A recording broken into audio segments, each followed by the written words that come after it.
یہ قانونی چیز ہے،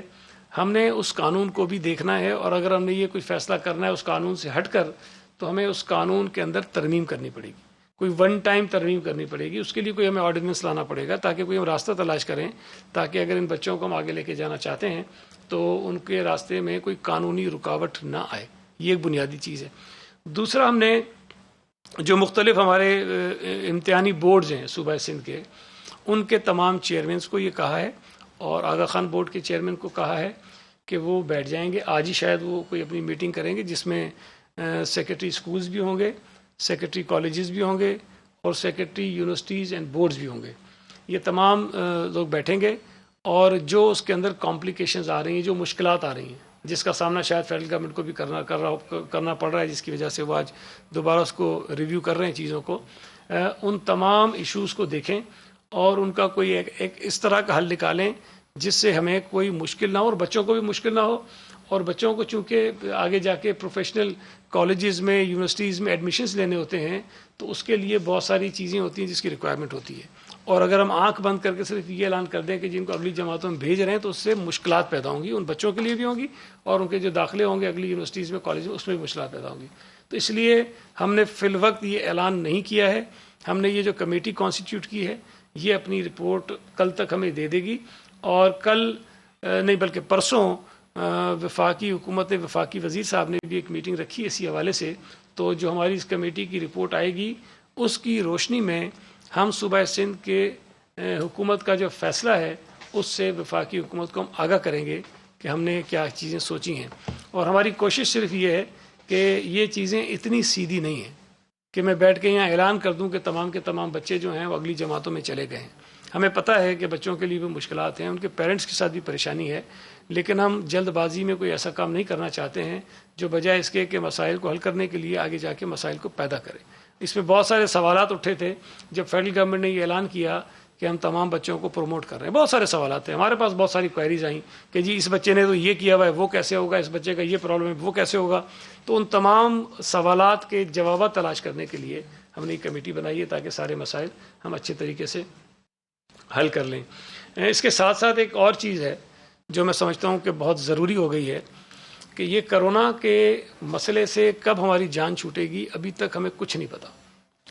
اللہ کرے کہ یہ چیزیں جلد از جلد ٹھیک ہو جائیں، اس مصیبت سے ہماری جان چھوٹے، کوئی ویکسین آ جائے، کوئی اور معجزہ ہو جائے کہ ہم اس سے اپنے آپ کو آزاد کرا لیں۔ لیکن آپ سب محسوس کرتے ہیں کہ کرونا وائرس کے آنے کے بعد پاکستان میں 26 فروری 2020 سے پہلے والی زندگی ہماری نہیں رہی ہے،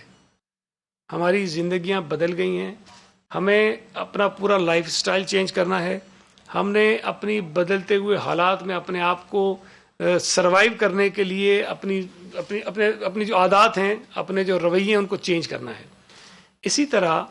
اگر یہ چیزیں آگے بڑھتی ہیں تو ہم یہ بھی نہیں کر سکتے، ہم یہ بھی افورڈ نہیں کر سکتے کہ ہم اسکولوں کو بند کر کے رکھ دیں، ہم بچوں کی تعلیم کو بالکل ختم کر کے رکھ دیں، ہم ڈسکنیکٹ کر دیں تعلیم کے ساتھ بچوں کو، یہ پاسبل نہیں ہے۔ لہٰذا بہت سارے جو بڑے پرائیویٹ اسکولز ہیں ان کے پاس یہ سہولیات موجود ہیں کہ وہ آن لائن بچوں کو پڑھا سکتے ہیں۔ بہت سارے اسکولوں نے یہ تجویز بھی دی کہ ہم جو بچوں کا کام ہوتا ہے، جو اسائنمنٹس ہوتے ہیں، ہم ان کے گھروں پہ بھجوا سکتے ہیں، اور پھر گھروں پہ بچے اپنا کام کریں اور پھر اسکولز میں ان کا اسائنمنٹ آ جائے، تاکہ اسکول نہ جائیں وہ، لیکن کوئی تعلیم کا سلسلہ کسی طرح چلتا رہے۔ لیکن سب سے زیادہ مشکل جو ہے وہ ہمیں سرکاری اسکولوں میں اور کالجز میں ہو رہی تھی۔ سرکاری اسکولز اور کالجز میں ہمارے ٹیچرز کے پاس اتنی ابھی کیپیسٹی نہیں ہے کہ وہ آن لائن کلاسز لے سکیں یا بچوں کو پڑھا سکیں۔ ہم نے اس پر کام شروع کیا ہوا تھا پچھلے کئی دنوں سے، اور کافی ہم اس میں آگے پہنچ گئے ہیں۔ تو ہم نے ابھی کچھ دنوں میں ہم انشاءاللہ تعالیٰ اناؤنس کریں گے کہ ہم اپنے بچوں کو آن لائن پڑھانے کے لیے کس قسم کا سسٹم جو ہے وہ اناؤنس کرانے جا رہے ہیں، اس کو ڈکلیئر کرنے جا رہے ہیں۔ اس کے ساتھ ساتھ ہمارے جو ٹیچرز ہیں، ہم کوشش کر رہے ہیں کہ ان کے ساتھ بھی ان کی بھی کوئی ایک مختصر سی ٹریننگز ہو جائیں تاکہ وہ اسکولوں میں آئیں اور اپنے اسکولوں میں رہتے ہوئے، اسکول میں موجود ہوتے ہوئے جو بچے ہیں، بچے اپنے گھروں پہ ہوں اور ان کو وہ پڑھائیں۔ اچھا، اس میں کئی ہمارے جو رورل ایریاز ہیں، خاص طور پہ جو دیہی آبادیاں ہیں، جہاں پر یہ جو انٹرنیٹ کا پرابلم ہے، جہاں پہ سگنلز پراپر نہیں آتے ہیں، جہاں پہ لوگ اپنے آپ کو کنیکٹ نہیں کر سکتے ہیں، وہاں یہ مسائل ہیں۔ ہم نے سیلولر کمپنیز کے ساتھ بھی رابطہ کیا ہے، ہم ان کے ساتھ بھی کانٹیکٹ میں ہیں کہ ہم ان کی جو فیسلٹیز ہیں اس کو کس طرح مزید آگے بڑھا سکتے ہیں تاکہ ان علاقوں میں جہاں یہ پرابلمز آ رہی ہیں وہاں تک ان کی ایکسیس ہو جائے۔ اس کے ساتھ ساتھ ہم بہت سارے ایسے منصوبوں پر بھی کام کر رہے ہیں ابھی کہ جہاں پر انٹرنیٹ نہیں ہے لیکن آف لائن سسٹمز کے تھرو بھی ان کے جو مختلف ایپس ہیں، مختلف چیزیں ہیں، وہ کام وہاں کر سکتی ہیں اور وہ بچے وہاں پر پڑھ سکتے ہیں۔ ہم اس پر بھی کام کر رہے ہیں جو میں نے ابھی آپ کو بتایا کہ اسکولز میں ٹیچرز تو آئیں، عملہ تو آئے، بچے نہ آئیں، لیکن اسی طرح ان کے جو بچوں کے اسائنمنٹس ہیں، جو اور ضروری چیزیں جو پڑھائی جانے والی ہوتی ہیں، وہ ان کے گھروں تک پہنچائیں۔ تو مختلف ماڈلز ہیں جس پر ہم کام کر رہے ہیں اور ہم اس بات کے لیے ذہنی طور پر تیار ہیں کہ شاید یہ اسکول بہت لمبے عرصے تک نہ کھلیں، ممکن ہے 6 مہینے، 7 مہینے، 8 مہینے، جب تک یہ حالات اللہ تعالیٰ رحم کرے ٹھیک نہیں ہو جاتے تب تک ہم بچوں کو کم از کم کسی صورت میں بھی یہ ہم رسک نہیں لیں گے کہ بچے اسکولوں میں آئیں اور خدا نخواستہ اس وائرس کا شکار ہوں اور وہ وائرس پھیلانے کا یا پھیلنے کا سبب بنے۔ تو ہم نے بڑی سنجیدگی کے ساتھ اس پہ کام جاری رکھا۔ ہم نے کبھی آپ کے ساتھ یہ پہلے تفصیلات شیئر نہیں کی لیکن ہم اس پہ کام کر رہے تھے۔ ہماری کوشش ہوگی کہ شاید اسی ہفتے میں کوئی ایک آدھ ہم جو ہے وہ چیز اناؤنس بھی کر دیں، لیکن ایک کام کرنے سے نہیں، ہم نے مختلف چیزیں کرنی ہیں کیونکہ مختلف علاقوں کے مختلف حالات ہیں۔ ہر جگہ ہم آن لائن بچوں کو نہیں پڑھا سکتے ہیں، ممکن ہے کراچی میں پاسبل ہو، حیدرآباد میں ہو جائے، لاڑکانہ میں ہو جائے، میرپور خاص میں ہو جائے، یا جو بڑے شہر ہیں اس کے اندر ہو جائے، لیکن بہت سارے جو رورل ایریاز اس میں یہ مشکل نہیں ہے، ممکن نہیں ہے۔ تو ہم اس پہ بھی کام کر رہے ہیں، انشاءاللہ تعالی ہم اس میں آگے چل کر آپ کو وقتاً فوقتاً مزید بریف بھی کرتے رہیں گے، آپ کے ذریعے شہریوں کو بتاتے رہیں گے۔ تو یہ آج کے فیصلے تھے، تو میں نے کہا کہ میں آپ سے اس پہ آپ کو شیئر کر لوں، آپ سے اعتماد لے لوں۔ جی کوئی سوال آپ کا ہو تو؟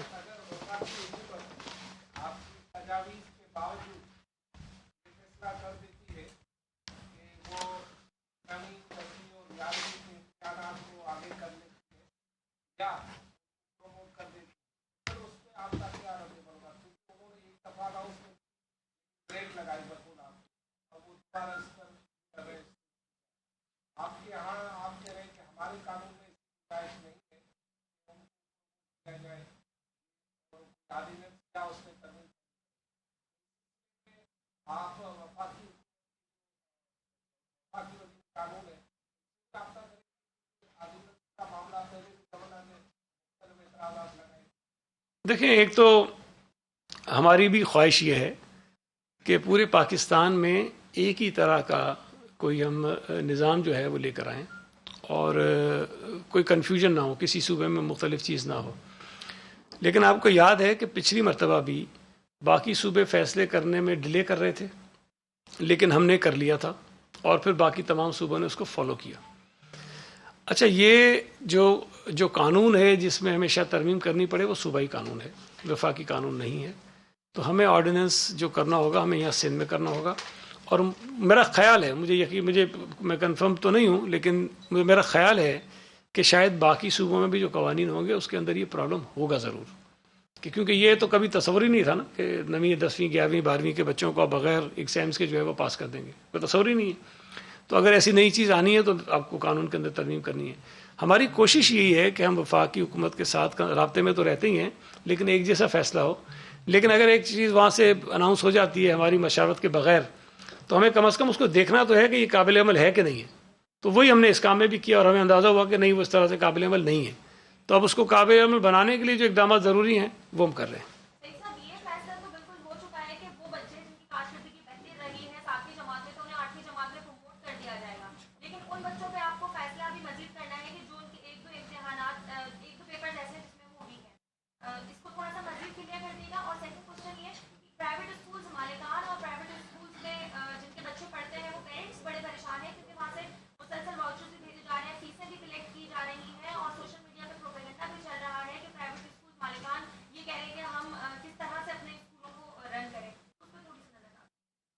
دیکھیں، پہلی بات تو یہ کہ میں دوبارہ اس کو واضح کر دوں کہ پہلی جماعت سے 8ویں جماعت تک بچوں کے پروموٹ کرنے کا فیصلہ ہوا ہے۔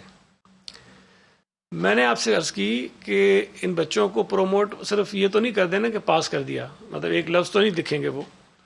اگر ان کو پاس کریں گے تو کوئی پیمانہ تو اس کا ہوگا نا۔ تو پیمانہ اس کا یہ ہے کہ ان کے جو پچھلے جو انتخاب جو یہ ایگزامس ہوئے ہیں مختلف امتحانات ہوئے ہیں ان کی بنیاد پر ان کو کریں گے وہ پروموٹ. اگر کوئی بچہ بہت ایکسیپشنل ہے, اس کی بہت اچھی کارکردگی رہی ہے 7ویں جماعت میں, یا جو مختلف ٹرمز ہوتی رہی ہیں, مڈ ٹرم ہوتا رہا ہے, first term second term school میں ہوتا رہا ہے, اس کی کارکردگی بہت اچھی ہے, تو اس کو بھی آپ لکھ دیں پاس. اور ایک ایسا بچہ ہے جو بہت ہی شاید اچھا نہیں ہے پڑھائی میں, اور اس کو بھی آپ لکھ دیں پاس. تو یہ تھوڑا سا ہمیں اس کو دیکھنا پڑے گا. تو پروموٹ تو شاید سب ہو جائیں گے, لیکن صرف یہ کہ بچوں کو تھوڑا سا ہم یہ بھی احساس دلانا چاہتے ہیں کہ اگر 3-4 مہینے سے گھر میں بیٹھے ہیں اور کوئی 1-2 پرچے ایسے ہیں جس کے اندر آپ کی کارکردگی اچھی نہیں ہے, تو بھائی ان 1-2 مہینوں کے اندر محنت کر لو, اور جب جا کے وہ ایک پیپر ہوگا تو اس کے اندر جا کے اپیئر ہو جاؤ, پاس ہو جاؤ گے, پروموٹ ہو جائے گا. وہ اس کے 10 پرچے نہیں ہوں گے, اس کے ساتھ سارے ایگزامس اسے نہیں لیے جائیں گے, لیکن 1 یا 2 پیپر ہوں گے, وہ کر لیجیے گا. اتنا مشکل نہیں ہے وہ. ایک منٹ, دوسری بات جو انہوں نے اسکولس کے متعلق کہی, دیکھیں یہ بھی ایک بہت بڑا مسئلہ ہے, اس لیے کہ ہمارے پاس صوبہ سندھ میں ہزاروں پرائیویٹ اسکولز ہیں, اور ان ہزاروں پرائیویٹ اسکولز میں جو ملازمین ہیں, جو ٹیچرز ہیں, ان کی تعداد بھی شاید لاکھوں میں ہوگی, میرا اندازہ ہے, ایگزیکٹلی میرے پاس نمبر نہیں ہے. اچھا, وہ بھی ہمارے معاشرے